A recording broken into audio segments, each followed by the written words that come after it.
a ideia aqui, nessa parte da disciplina, seria aplicar ainda a parte de destilação por estágios, que é o que a gente já tinha visto até agora, mas colocar ela com casos reais. Então, a gente vai ter algumas considerações que a gente não tinha antes e vai mudar. O método gráfico de McAbee-Tilly, que a gente já viu nas últimas aulas aí, que é aquele que vai fazer os degraus dentro da curva de equilíbrio, ele admite que o nosso vapor, que vai estar saindo de um prato, ele vai estar em equilíbrio com o líquido que está caindo, chegando nele, que está vindo do prato de cima. Então, esse contato entre as fases, quando a gente está admitindo isso, a gente está admitindo que o contrato é total e que a gente está chegando no equilíbrio. Dando destaque aqui ainda para o nosso equilíbrio termodinâmico. Então, a gente viu já na última aula que o equilíbrio termodinâmico é aquele que não considera apenas a concentração, mas a gente tem que estar considerando o potencial químico das espécies, que eles têm que estar iguais. Então, quando a gente assume isso, a gente assume que em cada prato, em cada degrau, a gente vai estar chegando na concentração de equilíbrio entre os dois componentes que a gente está trabalhando. Então, aqui a gente tem a representação gráfica do nosso andar teórico. Então, para um andar qualquer N, a gente tem a nossa representação, equivalendo ele aqui na imagem do que seria dentro da coluna. Quando a gente está olhando para esse andar N, a gente sabe que tem um líquido chegando nele que está vindo do prato de cima, e a gente tem um vapor que está chegando do prato de baixo, que está subindo. Então, essa corrente de vapor está aumentando a concentração do componente mais volátil, e essa concentração de líquido desse componente está diminuindo, da fase líquida que está descendo. Sempre que a gente falar sobre o andar N, a gente está trabalhando aqui com Xn ou Yn, dependendo da fase líquida do vapor que a gente vai trabalhando. Quando a gente vai trabalhando do prato que está vindo de cima, ele vai ser Xn-1 ou o líquido do prato N-1, porque a gente vai estar numerando a nossa coluna de cima para baixo. Então, se o nosso andar N aqui for, por exemplo, 2, o andar que vai estar em cima vai ser o 1, certo? E aí, o que está embaixo, por sua vez, o andar que vai estar subindo a fase vapor, vai ser o meu prato 3. Então, é o prato que está fornecendo a fase vapor. E aqui no método gráfico, a gente pode observar que a nossa escadinha, o nosso degrau, ele chega exatamente na linha de equilíbrio, que é essa linha que a gente tem aqui, ó. Então, essa linha aqui é aquela fornecida, que é a linha de equilíbrio entre os dois componentes. Então, a gente está considerando que nesse nosso andar, a gente está chegando exatamente nessa concentração aqui.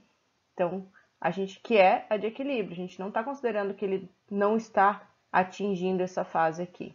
Então, e a gente tem a concentração do que está vindo de cima, do que está vindo do prato de baixo, e esse aqui é o nosso andar que a gente está avaliando. Então, aqui é um exemplo que a gente está, inclusive, na nossa lista. Então, seria a resposta de um dos exemplos da nossa lista.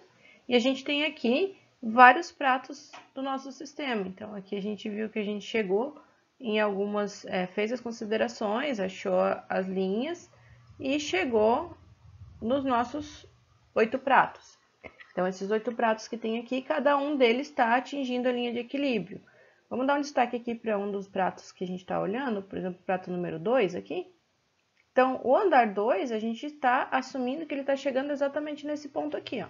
Então, esse ponto que ele está chegando é exatamente onde está a minha curva de equilíbrio.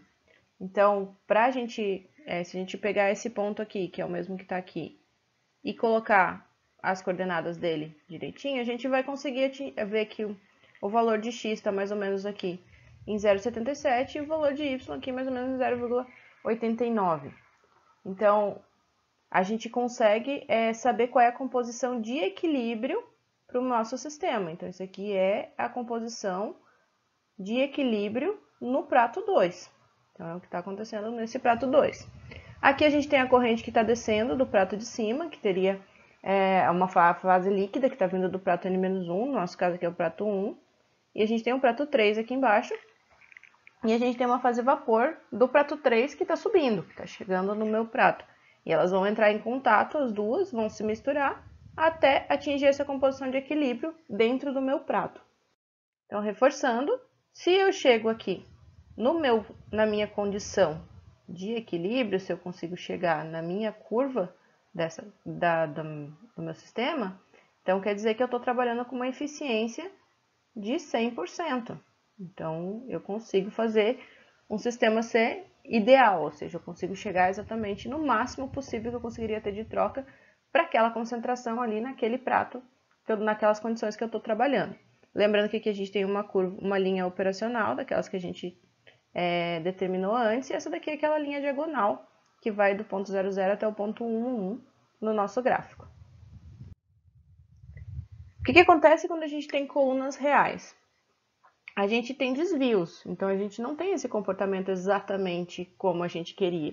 Então, normalmente, a gente não consegue chegar na composição ideal, não consegue chegar na composição de equilíbrio do sistema. Então, isso acontece principalmente por duas causas, que seria o tempo insuficiente de contato entre as fases ou uma mistura ineficiente. Isso tudo faz com que quer dizer que a nossa fase vapor e a nossa fase líquida, elas não se misturam, não têm contato o suficiente para passar todo o componente volátil da fase líquida para a fase vapor para ele poder subir para o próximo prato. Então a gente não está dando tempo para isso acontecer, se a vazão for muito alta, velocidade muito alta, ou a gente está tendo um sistema geométrico que não permite uma mistura eficiente. Então nosso sistema não consegue chegar exatamente naquele comportamento que a gente estava prevendo, no comportamento ideal que a gente tinha antes. Então, ilustrando aqui um tipo de prato, um tipo de sistema que pode estar acontecendo, pode estar sendo aplicado.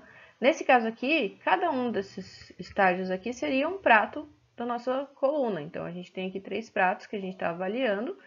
A flechinha vermelha que está subindo aqui no meu sistema seriam as flechinhas de vapor, então as fases vapor.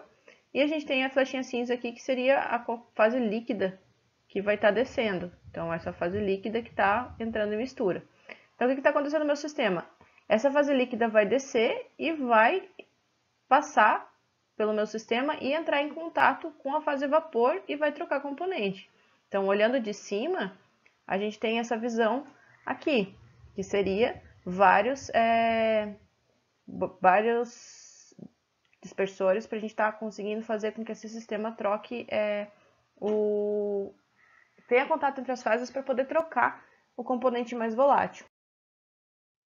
Então, aqui dando um zoom nesse meu borbulhador, para ver como é que isso está acontecendo mesmo, um dos pedacinhos que a gente esteja olhando, a gente vai ter essa fase líquida correndo, nesse caso aqui ao contrário, vindo de lá para cá, então ela vai estar indo para lá, e quando ela passa aqui pelo meio, ela entra em contato com a fase gasosa que está vindo.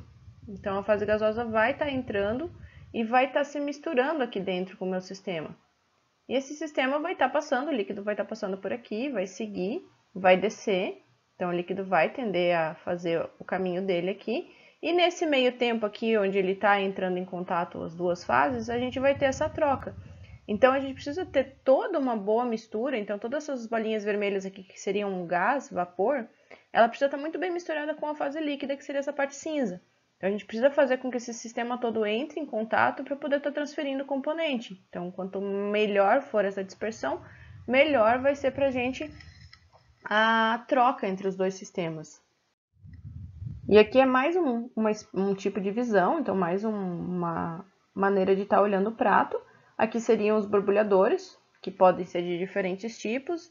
Por aqui vai estar passando a fase líquida, que vai descer aqui nesse lado de cá. Então, ela vai vir de lá e vai descer. E a nossa fase vapor, por sua vez, vai estar vindo aqui por baixo e vai estar entrando em contato com essa fase líquida que está passando por aqui. Então, elas vão entrar em contato e vão trocar componente entre elas, ok?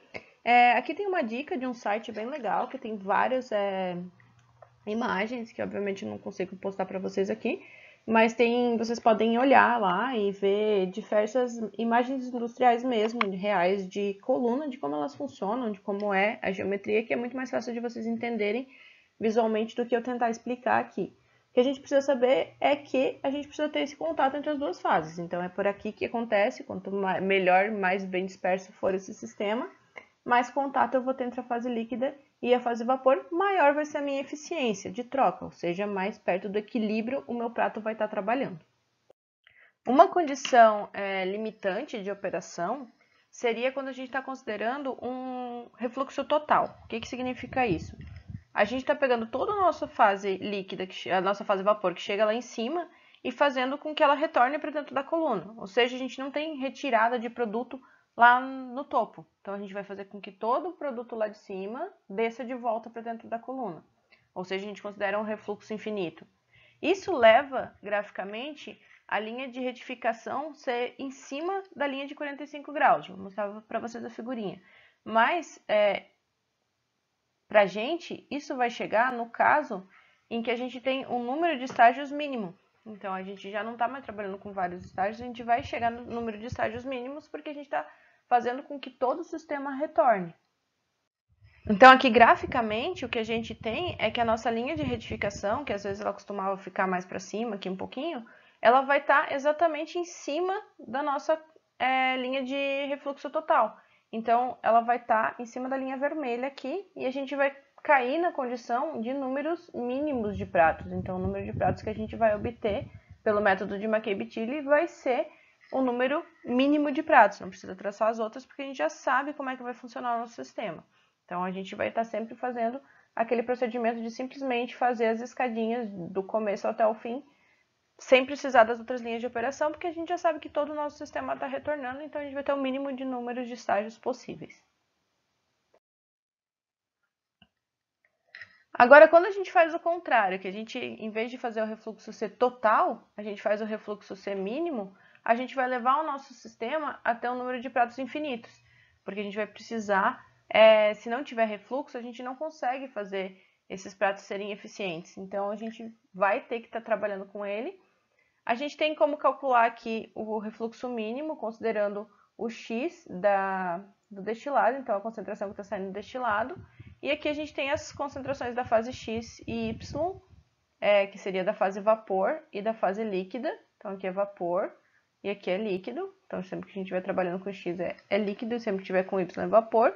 E esse asterisco que a gente tem aí seria o ponto de estrangulamento. Então, ou seja, quando os triângulos formados pelas linhas, elas tocam ou tangenciam a curva de equilíbrio. Então, a gente não consegue calcular o número de estágios porque isso acaba se tornando infinito, ou seja, muitos pedacinhos. Lembra um azeótropo que a gente não consegue chegar num ponto fixo. Geralmente, para a operação, a gente tem um valor de refluxo óptimo, então seria calcular o refluxo mínimo do nosso sistema e fazer 1,2 vezes esse refluxo mínimo, a gente teria um refluxo ótimo de operação para o nosso sistema. Então, quando eu quero avaliar o meu sistema, quando eu sei que as minhas correntes de vapor e de líquido de um prato elas não saem em equilíbrio, a gente vai fazer a correspondência entre esses dois. Então, a gente vai comparar a condição real com a condição que a gente teria idealmente. Qualquer uma dessas duas eficiências, elas são bem importantes, mas elas são difíceis de estar sendo calculadas, porque elas dependem de parâmetros como, por exemplo, geométricos da coluna, ou do prato, ou como que esse sistema vai estar funcionando, e também das propriedades termofísicas da mistura. Então, se a mistura tiver uma viscosidade diferente, ou um equilíbrio líquido-vapor diferente, a volatilidade relativa também é bem importante. Se a volatilidade relativa for alta ou for baixa, isso tudo vai estar interferindo no meu sistema, vai estar interferindo em como a eficiência ela vai acontecendo no meu sistema. Existem duas maneiras de a gente estar avaliando a eficiência. Então, a gente pode olhar prato por prato e calcular a eficiência de cada um deles, sabendo o quanto naquele prato a gente se distanciou do nosso sistema de equilíbrio, que a gente chama de eficiência do prato, ou eficiência de Murphy. Então, é a que está representada aqui pelo EM. E a gente tem a eficiência global. Então, a eficiência da coluna inteira, se a gente conhece o quanto a gente teria que ter no meu sistema e quanto realmente eu estou tendo, eu posso calcular a eficiência global do meu sistema. Para calcular a eficiência de Murphy, a eficiência de cada um dos pratos, apesar de a gente estar considerando que o nosso sistema não chega no equilíbrio, então a gente pode ser que a gente não tenha uma mistura boa, um contato bom entre as fases, a gente vai assumir que o vapor dentro do prato, que os pratos às vezes são muito grandes, mas dentro daquele prato o vapor está bem misturado, então ele tem uma composição uniforme dentro do prato.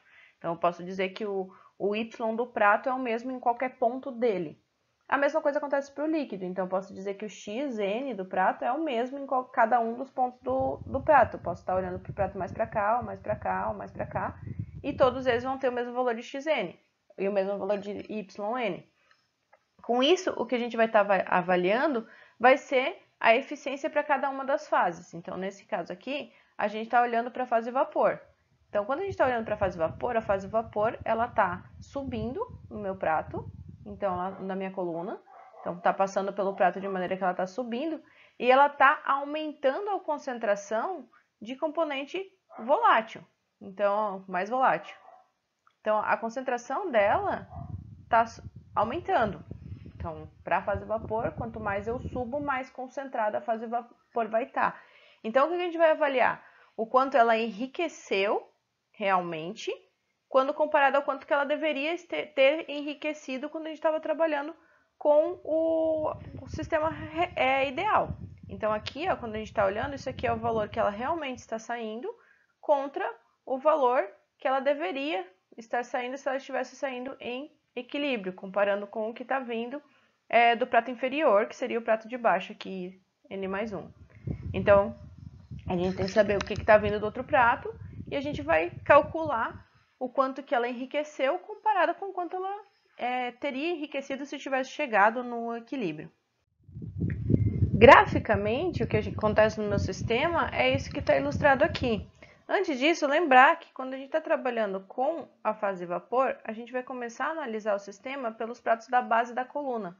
Que eu falei para vocês ali no slide anterior, a gente conhece, está sabendo qual é a composição que está chegando no meu prato na fase vapor. Então, é a composição que está vindo do prato de baixo. Então, para eu saber a composição que está vindo do prato de baixo, eu já tenho que ter avaliado a eficiência desse prato.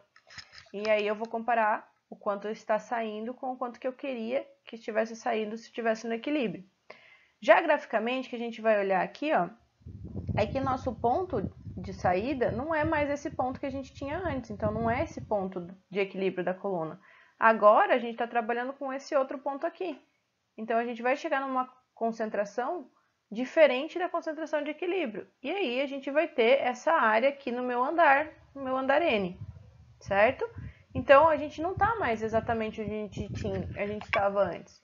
Se a gente não conhece os valores em número de cada um desse sistema para poder calcular direto pela equação aqui, e conhece o gráfico, tem o gráfico pronto, uma escala bonitinha, a gente pode estar comparando aqui para a fase vapor o segmento, o tamanho desses dois pedacinhos que a gente tem aqui. Ó. Então, a gente está olhando o segmento AB, então esse pedaço azul aqui que eu estou colocando para vocês seria o segmento AB, então o quanto que enriqueceu aqui realmente, contra aqui em verde o segmento AC.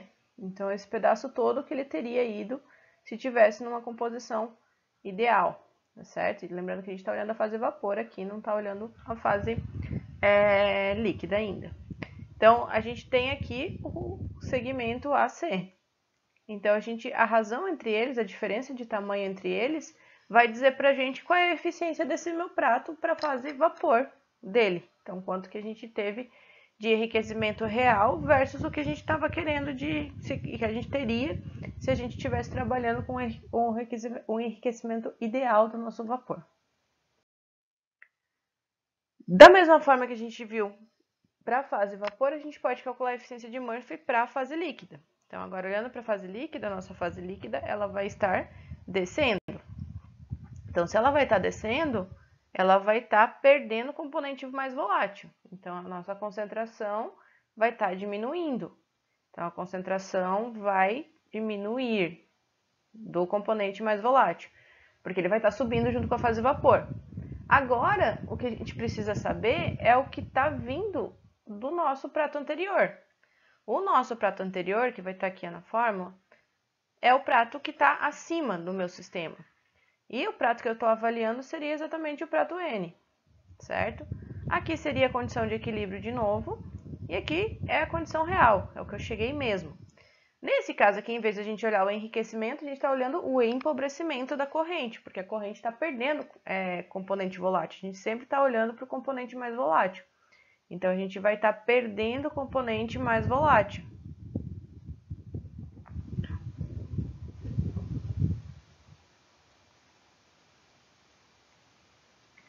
Como ele está diminuindo nessa corrente, a corrente que está descendo está ficando com a concentração menor, a gente vai ter um empobrecimento da fase.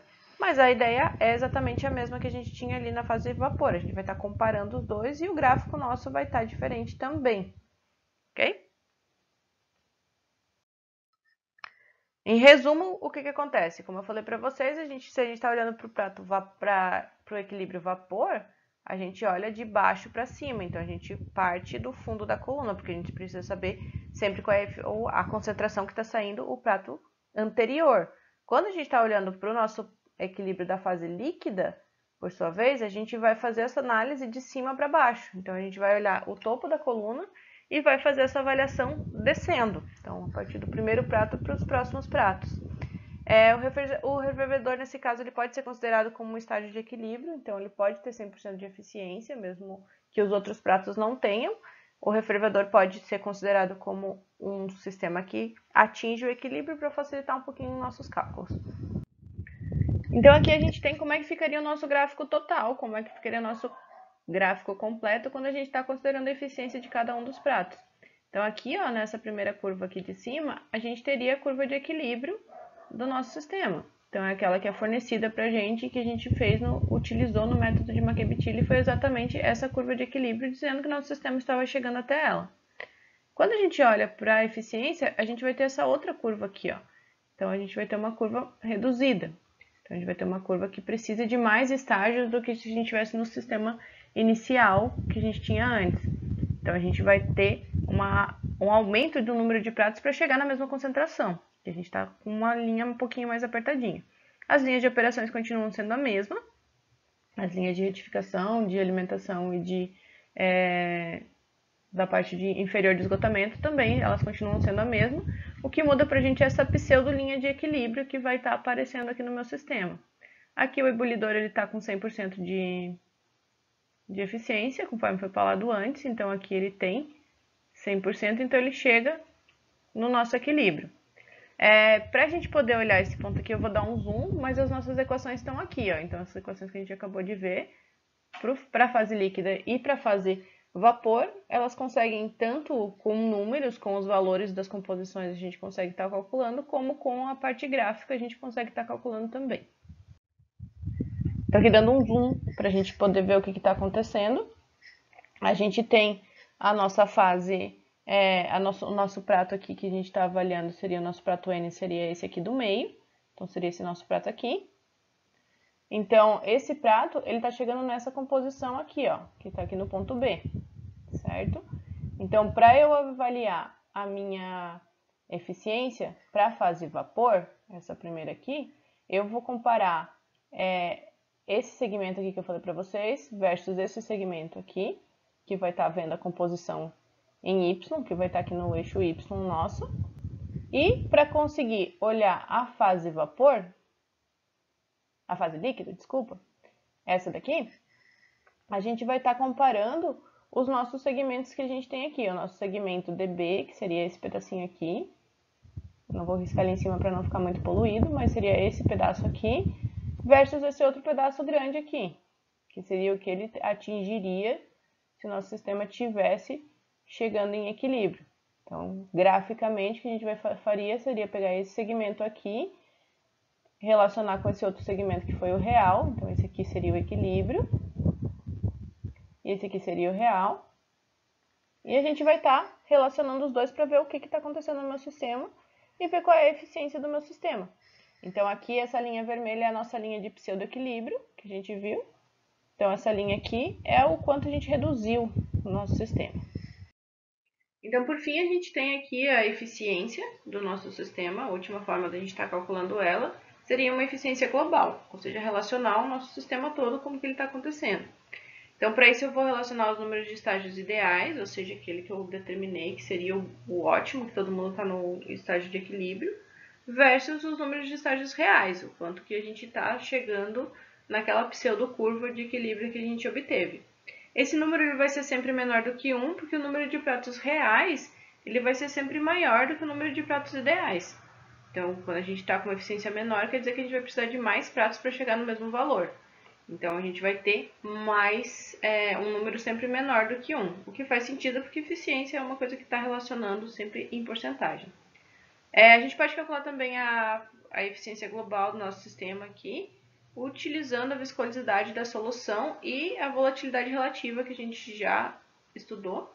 Então, se a gente souber a volatilidade relativa e a viscosidade da nossa solução, a gente consegue saber qual seria a eficiência global do meu sistema. Então, eu já consigo fazer aqui o retorno, sabendo o número de pratos ideais, também consigo, sabendo aqui a eficiência global pela equação, eu consigo determinar qual seria o meu número de pratos reais do meu sistema quando comparado com o número de pratos ideais pela equação de cima. Então, essa correlação ela só é válida para viscosidades entre 0,1 e 10 CP, mas ela consegue ser aplicada pelo nosso sistema sem saber, sem precisar de métodos gráficos ou de concentração nenhuma de nenhum dos pratos, apenas sabendo a viscosidade e a volatilidade relativa entre os dois componentes. Então, uma vez que a gente já determinou a parte conceitual que a gente precisa, agora o melhor é a gente aplicar isso tudo num exemplo, um exemplo mais completo, que vai fazer desde o começo dos conceitos de método de Maquet-Bethilli, a gente vai chegar em todos os conceitos que a gente precisa, determinar a curva. Então, é a hora de vocês colocarem a mão na massa mesmo, pegar papel, caneta e régua, além da calculadora, para poder chegar num valor, no exercício com bastante proveito. A ideia aqui vai ser separar em outro vídeo, para não ficar tão pesado, para não ficar tão longo também.